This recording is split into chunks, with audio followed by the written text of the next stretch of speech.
आज का टॉपिक है फ्रैक्चर। तो फ्रैक्चर एक ऐसी डिसीज़ कंडीशन है या फिर एक ऐसी कंडीशन है जो कि कॉज होती है due to the any disease condition या ड्यू टू एनी इंजरी और ट्रॉमा।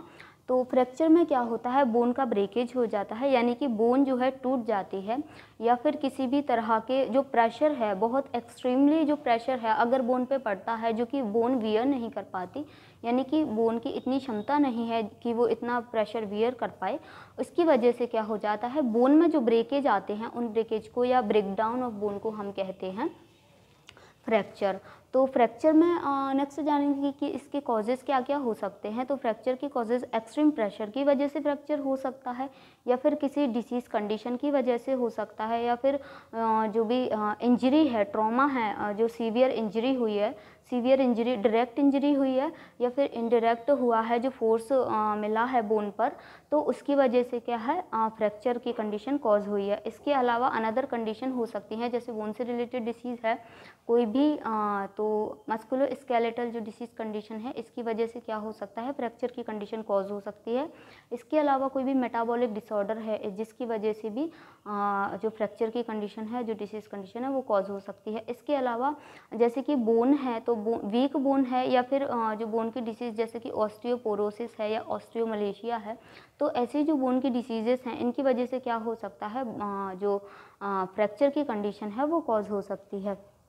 इसके अलावा हायर जो कॉन्ट्रैक्शन है, तो अगर कॉन्ट्रैक्शन बढ़ जाते हैं, जो मस्कुलर कॉन्ट्रैक्शन है वो बढ़ने की वजह से भी क्या हो सकता है, फ्रैक्चर की कंडीशन कॉज हो सकती है। एक्सट्रीम हायर मस्कुलर जो कॉन्ट्रैक्शन है उनके बढ़ने की वजह से भी, या फिर जो बोन है अगर वो बहुत ज़्यादा मुड़ गई है तो बोन के मुड़ने की वजह से भी फ्रैक्चर कॉज हो सकता है।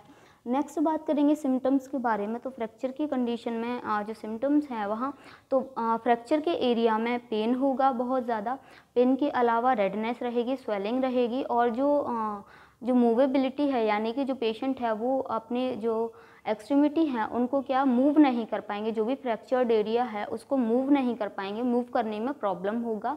इसके अलावा एरिदीमा हो जाएगा, यानी वहाँ पर बहुत ज़्यादा रेडनेस हो जाएगी, एकाइमोसिस की कंडीशन हो जाएगी, जैसे कि जो नीला और बैगनी कलर का जो डिस्कलरेशन है वो उस एरिया में दिखाई देगा जहाँ पर भी फ्रैक्चर हुआ है।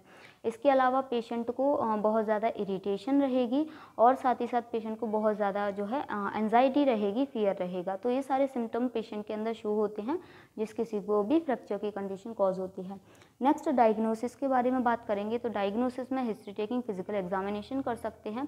हिस्ट्री टेकिंग में देख सकते हैं कि जैसे कि कोई भी इंजरी हुई है, ट्रॉमा हुआ है, अगर पेशेंट को सडनली जो है यानी कि प्रीवियसली बहुत ही जैसे ज़्यादा टाइम नहीं हुआ है, बट उनको क्या हुआ है, कोई भी इंजरी हुई है, ट्रॉमा हुआ है, तो वो हम फिज़िकल एग्जामिनेशन में असेस कर सकते हैं, जो है हिस्ट्री टेकिंग में असेस कर सकते हैं। इसके अलावा फिजिकल एग्जामिनेशन में जितने भी सिम्टम है जो शो हो रहे हैं फ्रैक्चर की कंडीशन में, जैसे पेन है, एरिदीमा है, एकाइमोसिस है, तो ये सारे सिम्टम्स को क्या हम फिजिकल एग्जामिनेशन में असेस कर सकते हैं। इसके अलावा सीटी, एमआरआई कर सकते हैं, तो देख सकते हैं कि जो फ्रैक्चर है उसका टाइप क्या है, या फिर वो फ्रैक्चर कितना सीवियरली हुआ है, जो बोन है कितना डैमेज हुआ है।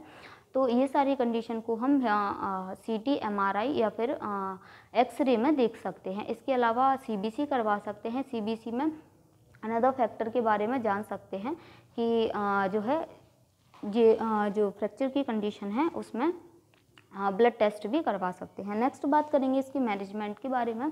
तो जैसे कि पेशेंट को बहुत ज़्यादा एक्सट्रीम पेन है, इमोबिलिटी हो रही है, वो पेशेंट जो है मूव नहीं कर पा रहे हैं जिस भी एरिया में फ्रैक्चर हुआ है, तो उन पेशेंट को नार्कोटिक ड्रग्स दे सकते हैं जिससे कि पेन कम होगा। पेन के साथ साथ उनको क्या रिलैक्सेशन मिलेगा, यानी कि पेशेंट जो है रिलैक्स रहेगा, उसको जो फियर हो रहा है, जो एंजाइटी की कंडीशन हो रही है उसमें उसको रिलैक्सेशन मिलेगा। नेक्स्ट है ओरल एनाल्जेसिक। ओरल एनाल्जेसिक्स दे सकते हैं जिसके थ्रू पेशेंट का पेन जो है वो कम किया जा सकता है। एंटीबायोटिक्स दे सकते हैं, जैसे कि जो ओपन फ्रैक्चर है, ओपन फ्रैक्चर हुआ है तो उस कंडीशन में इन्फ्लामेशन ना हो, इन्फेक्शन की कंडीशन कॉज ना हो, इसके लिए प्रीवियसली यानी पहले से ही हम एंटीबायोटिक थेरेपी दे सकते हैं जिससे आगे चल के उसको जो पेशेंट है उसको जो इन्फेक्शन कॉज ना हो। नेक्स्ट है एंटीकोआगुलेंट्स दे सकते हैं, जो एंटीकोआगुलेंट्स के ज़रिए जो है कोआगुलेशन को रोका जा सकता है, यानी कि जो ब्लड क्लॉटिंग हो रही है उसको रोक सकते हैं। ब्लड क्लॉटिंग को रोकने से ये होगा कि जो वहाँ पर ब्लड सर्कुलेशन है वो ठीक से हो पाएगा। अगर ब्लड सर्कुलेशन ठीक होगा तो उससे जो हीलिंग है, जो फ्रैक्चर की हीलिंग है, वो हीलिंग होने में हेल्प मिलेगी और जो हीलिंग प्रोसेस है वो ठीक से हो सकेगी। इसके अलावा स्टूल सॉफ्टनर्स दे सकते हैं। स्टूल सॉफ्टनर से जो स्टूल पास आउट करने में प्रॉब्लम नहीं आएगी पेशेंट को, क्योंकि उसको फ्रैक्चर है तो पेन हो रहा है। अगर उसको स्टूल सॉफ्टनर देंगे तो इससे स्टूल पास आउट करने में हेल्प मिलेगी। इसके अलावा ओपन रिडक्शन या क्लोज रिडक्शन कर सकते हैं। ओपन रिडक्शन में जो है फ्रैक्चर की कंडीशन में बोन को जो सर्जिकली जो है ओपन रिडक्शन में स्प्लिंट्स का यूज़ कर सकते हैं। स्प्लिंट्स जैसे कि जो स्प्लिंट्स वगैरह को उनमें फिट कर सकते हैं सर्जिकली। इसके अलावा क्लोज रिडक्शन कर सकते हैं। क्लोज रिडक्शन में जो है हम इसमें कोई सर्जिकली प्रोसीजर्स नहीं करते हैं, जैसे कि जो ओपन रिडक्शन में हमने किया था सर्जिकली उसको कट कर रहे हैं स्किन को कट करने के बाद में डायरेक्टली जो बोन है उसमें स्प्लिंट्स को कनेक्ट कर रहे हैं, फिट कर रहे हैं इसमें। लेकिन जो क्लोज रिडक्शन है उसमें स्किन को कट करने की जो है वो नहीं करते हैं। इसके अलावा क्या करते हैं, जो स्किन है उस पर ही स्प्लिंट्स को फिट करते हैं। जैसे कि प्लास्टर कास्ट हैं तो प्लास्टर कास्ट को फिट कर सकते हैं, जिससे कि जो फ्रैक्चर है उसको हील होने में हेल्प मिलेगी और जो फ्रैक्चर है वो जल्दी ही हील होगा। इसके अलावा फ्रैक्चर और केयर में देखेंगे हम कि फ्रैक्चर ऑफ केयर कैसे की जा सकती है।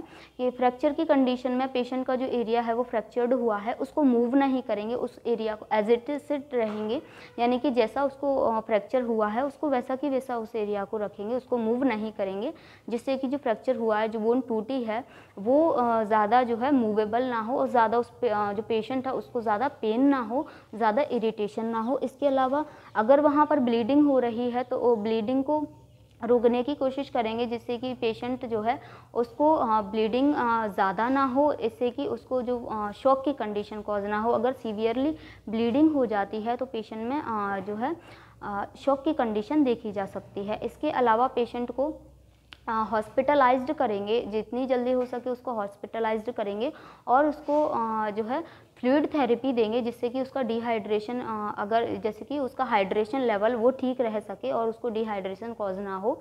तो ये सारे जो है हम उसको मैनेजमेंट कर सकते हैं, फ्रैक्चर की केयर कर सकते हैं, जिससे कि फ्रैक्चर जल्दी से ठीक होगा और पेशेंट जो है जल्दी से रिहेबिलिटेट होगा। तो आज हमने पढ़ा था फ्रैक्चर के बारे में कि ये क्या होता है, क्या क्या इसके कॉजेस होते हैं और इसमें क्या सिम्टम्स होते हैं और इसको कैसे मैनेज किया जा सकता है। तो आई होप आपको ये क्लास समझ आया होगा। अगर आपको इस टॉपिक से रिलेटेड कोई भी डाउट हो तो आप पूछ सकते हैं। Thank you.